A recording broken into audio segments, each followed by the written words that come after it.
Nascimento da Cunha nasce no dia 20 de janeiro, na Fazenda Saudade, em Cantagalo, região serrana, no Vale do Rio Paraíba do Sul, na província do Rio de Janeiro, onde vive até seus 3 anos, quando falece sua mãe. O autor e sua irmã Adélia passam a viver em 1869 com seus tios maternos Rosinda e Urbano, em Teresópolis. Em seguida, com a morte de sua tia Rosinda, vão morar com seus tios maternos Laura e Cândido, em São Fidélis, Rio de Janeiro. Proclamada a República, foi reintegrado ao Exército recebendo promoção, ingressou na Escola Superior de Guerra e conseguiu ser primeiro-tenente e bacharel em matemáticas, ciências físicas e naturais. Casou-se com Ana Emília Ribeiro, filha do Major Frederico Solon de Sampaio Ribeiro, um dos líderes da Proclamação da República. Em 1891, deixou a Escola de Guerra e foi designado coadjuvante de ensino na Escola Militar. Em 1893, praticou na Estrada de Ferro Central do Brasil. Durante a fase inicial da Guerra de Canudos, em 1897, Euclides escreveu 2 artigos intitulados A Nossa Bandeira, que lhe valeram um convite do Estado de São Paulo para presenciar o final do conflito como correspondente de guerra. Isso porque ele considerava, como muitos republicanos à época, que o movimento de Antônio Conselheiro tinha a pretensão de restaurar a monarquia e era apoiado por monarquistas residentes no país e no exterior.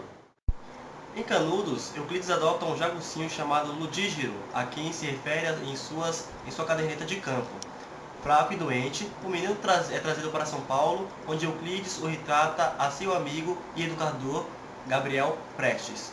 O menino é rebatizado de Ludígiro Prestes.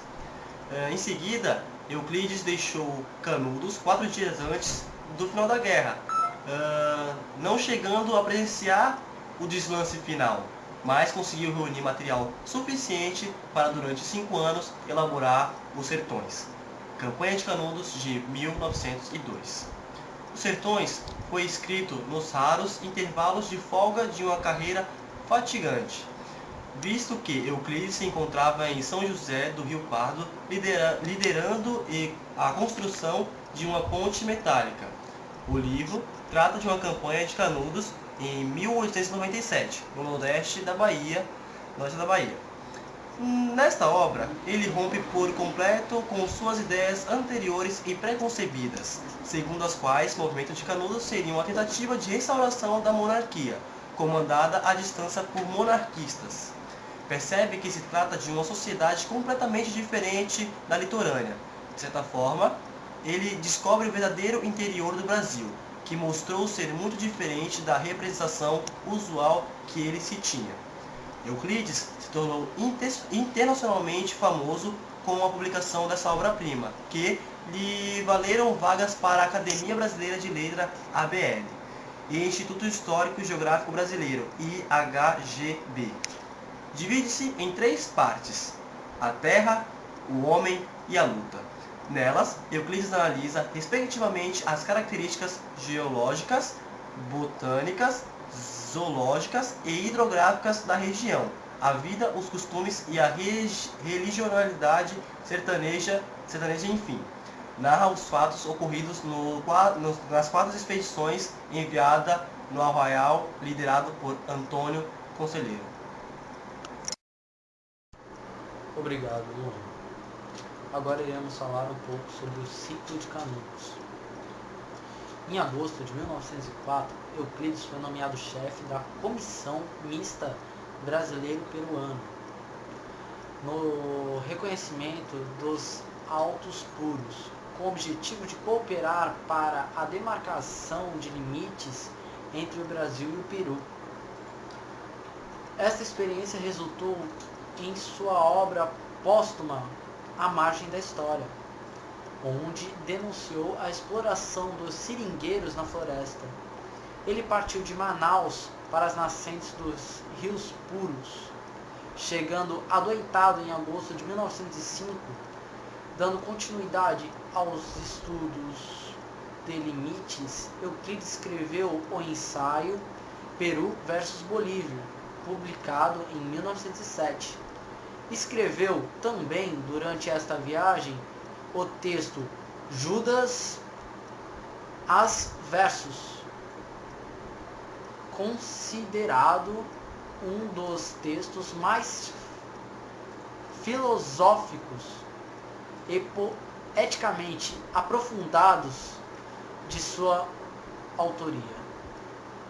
Após retornar da Amazônia, Euclides proferiu a Conferência Castro Alves e seu tempo.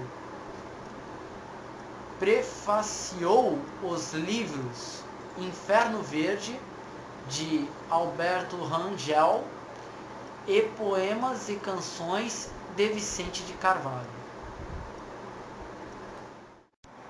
Obrigado, Matheus. Obrigado, Matheus. Grande homem, seu Euclides, não? Verdade. Ele foi eleito em 21 de setembro de 1903 para a cadeira 7 da Academia Brasileira de Letras, na sucessão de Valentim Magalhães, e recebido em 18 de dezembro de 1906 pelo acadêmico Silvio Romero. Tantas façanhas, uma vida longa, foi trágica, como ele morreu. É chamada de Tragédia da Piedade. Sua esposa, mais conhecida como Ana de Assis, tornou-se amante de um jovem tenente, 17 anos mais novo do que ela, chamado Dilermando de Assis. Ainda casada com Euclides, teve 2 filhos de Dilermando. Um deles morreu ainda bebê. O outro filho era chamado por Euclides de a espiga de milho no meio do cafezal, por ser o único louro numa família de morenos. Aparentemente, Euclides aceitou como se fosse seu menino louro. A traição de Ana desencadeou uma tragédia em 1909, quando Euclides teria entrado na casa de Dilermando armado, dizendo-se disposto a matar ou morrer. Dilermando reagiu e o matou. Foi julgado pela justiça militar e absolvido. Entretanto, até hoje o episódio permanece em discussão. Casou-se com Ana, o casamento durou 15 anos, o corpo de Euclides foi velado na Academia Brasileira de Letras, o médico e escritor Afrânio Peixoto, que assinou o atestado de óbito, mais tarde ocuparia sua cadeira na academia.